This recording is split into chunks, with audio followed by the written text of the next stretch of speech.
पत्नी। उमेश और रीटा की शादी के 10 साल बाद उन्हें बेटी होती है। रीटा, तुमने मुझे जिंदगी की बहुत बड़ी खुशी दी है। तुम भी ना, ये सब भगवान की कृपा है। बस हमारी बेटी बड़ी होकर कुछ अच्छा करे। रीटा की सास बिंदिया ये खबर सुनकर गांव से चली आती है। हम अब से यहीं रहेंगे, दादी पोती साथ में खेलेंगे। अपनी पोती का नामकरण भी हम ही करेंगे। आज से हमारी गुड़िया का नाम होगा सना। आओ मेरी गुड़िया, दादी के साथ खेलोगी ना। वक्त गुजरने लगता है, सना बड़ी होने लगती है। अब सना 10 साल की हो गई है। दादी पोती एक साथ एक ही कमरे में सोती है। एक रोज सना आधी रात को घबरा कर उठ जाती है। अरे क्या हुआ मेरी बच्ची, तू इतनी घबरा क्यों रही है? दादी, मैंने एक औरत को देखा जो मेरे बेड के नीचे से निकलकर मेरे ऊपर आकर बैठ गई और मुझसे कुछ कहना चाह रही है। अरे बिटिया, मैं हूं ना तेरे साथ। देख देख, तेरे बेड के नीचे कुछ भी नहीं है। मेरे बच्चे आराम से सो जा। अगले दिन फिर वही सब होता है। फिर सना सपना देखकर उठ जाती है। दादी, सपने में फिर मैंने उसी औरत को देखा। वो फिर उसी तरह मेरे बेड के नीचे से मेरे ऊपर आकर बैठी है और मुझसे यहाँ से जाने को कह रही है। कौन हो सकती है और कोई तेरे सपने में क्यों आएगा? अच्छा बेटी, वो दिखने में कैसी है, तू बता सकती है? हाँ दादी, बड़ी बड़ी आंखें, गोल चेहरा, लंबे बाल, मोटी मोटी गाल, पतली दुबली, मानो जैसी कोई मॉडल हो। क्या? ये तो नीता है, लेकिन उसका तेरे सपने में आने का क्या मतलब है? दादी, ये नीता कौन है? अब कुछ नहीं मेरे बच्चे, तू सो जा। हाँ। अब बिंदिया की डर के मारे हालत खराब हो जाती है। वो रात भर सो नहीं पाती। अगली सुबह बिंदिया सारी बातें उमेश से कहती है। उमेश, वो वापस आ गई है। इस बार उसने अपना शिकार हमारी सना को बनाया है। सना को कुछ हो गया तो हम तो मर जाएंगे। क्या माँ, आप भी कैसी बातें कर रही हो? सपने से भला क्या होता है? कौन सा वो सच में निकल कर बाहर आ जाएगी? माँ, आप है ना कुछ ज्यादा ही सोच रही हैं। इस बात को यही खत्म कर दीजिए। और देखिए, रीटा को इसके बारे में कुछ भी खबर नहीं होनी चाहिए। उमेश की बातें बिंदिया के दिमाग से आर पार हो जाती है और वो नीता के बारे में ही सोचती रहती है। पहले तो सना को सपने रात में आते थे, लेकिन अब तो उसे दिन में भी सपने आने लगते हैं। एक शाम जब सना सोकर उठती है और जोर जोर से रोने लगती है। नहीं, मेरी मम्मी को कुछ मत करना। मैं वो सब करूंगी जो तुम कहोगी।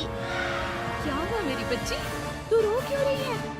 मम्मा, वो आपको मार देगी।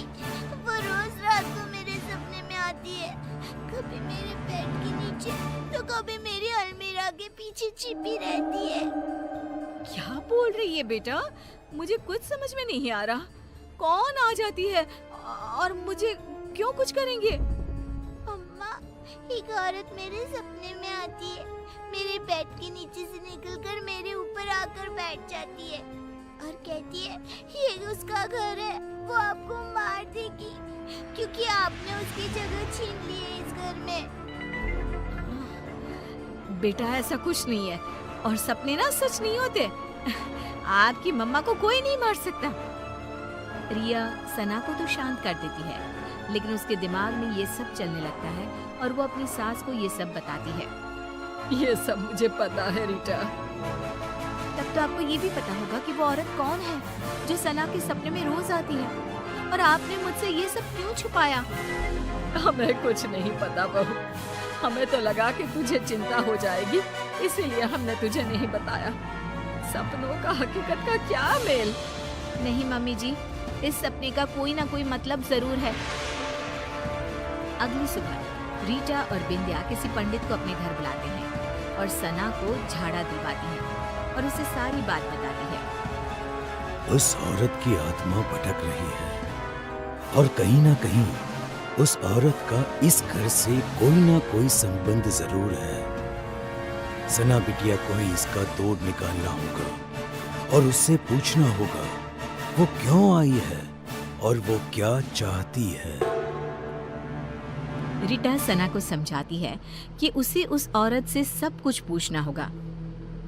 जब सब सो जाते हैं और सना को सपने दिखने शुरू हो जाते हैं, तब वो देखती है कि अलमीरा के पीछे से वही औरत झांक रही है और पंखे के ऊपर आकर बैठ गई है और वो सना को दिख रही है।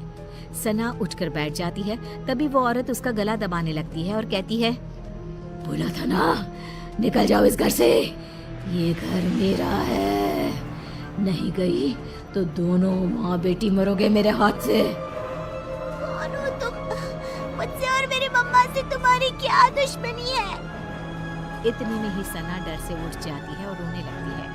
रीटा और बिंदिया उसके पास बैठी होती है। बेटा, तूने उससे पूछा या नहीं? इतने में ही उन लोगों को एक आवाज आती है, पूछा लेकिन जवाब सुने बिना उठ गई, इसीलिए मुझे यहीं आना पड़ा।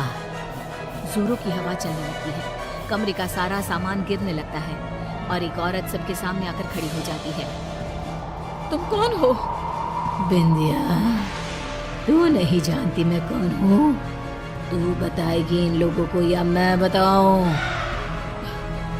ये नीता है, एक मॉडल। उमेश और नीता एक दूसरे से प्यार करते थे और शादी करना चाहते थे, लेकिन हमने इन दोनों की शादी नहीं होने दी। हमें नाचने वाली बहू नहीं चाहिए थी, इसीलिए हमने उमेश से भी झूठ कह दिया कि नीता उसे धोखा देकर किसी और के साथ भाग गई है और उमेश की शादी तुमसे करवा दी। ये सब के पीछे तुम थी ना माँ? आपको पता था ना माँ कि मैं नीता के बिना नहीं रह सकता। ऐसा क्यों किया माँ तुमने? क्यों? मुझे लगा उमेश ने मुझे धोखा दिया है, इसलिए मैंने अपनी जान दे दी और अब उसकी बेटी के सपने में आकर रीटा और सना को इस घर से निकलवाना चाहती थी, ताकि उमेश को ये एहसास हो सके कि किसी अपने का दूर जाना कैसा होता है। तुम्हारी गुनहगार तो मैं हूँ नीता, तुम मुझे मार दो और अपना बदला पूरा कर लो। मुझे माफ कर दो नीता, मैंने माँ की बातों पर भरोसा कर लिया और एक बार भी तुम्हारा पता लगाना जरूरी नहीं समझा। मुझे माफ कर दो। नहीं, अब मुझे किसी से कोई शिकवा नहीं है। जिससे मैंने प्यार किया वो आज भी मेरा है, ये जानकर ही मुझे शांति मिल गई। बिंदिया का मन ग्लानि से भर जाता है और वो खुद की जान ले लेती है। ये क्या कर दिया माँ तुमने? क्या कर दिया?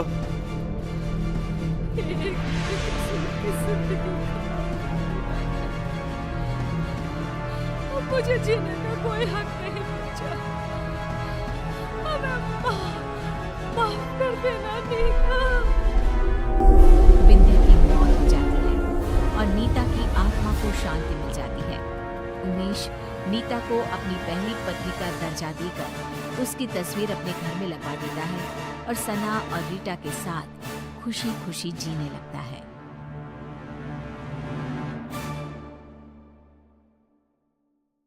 भी शेयर करें भाई, इस वीडियो को लाइक एंड सब्सक्राइब करें और चैनल को ऐसे ही व्यूअर्स प्रोवाइड करें भाई। अपना दोस्त को भी शेयर करें। थैंक यू सो मच भाई।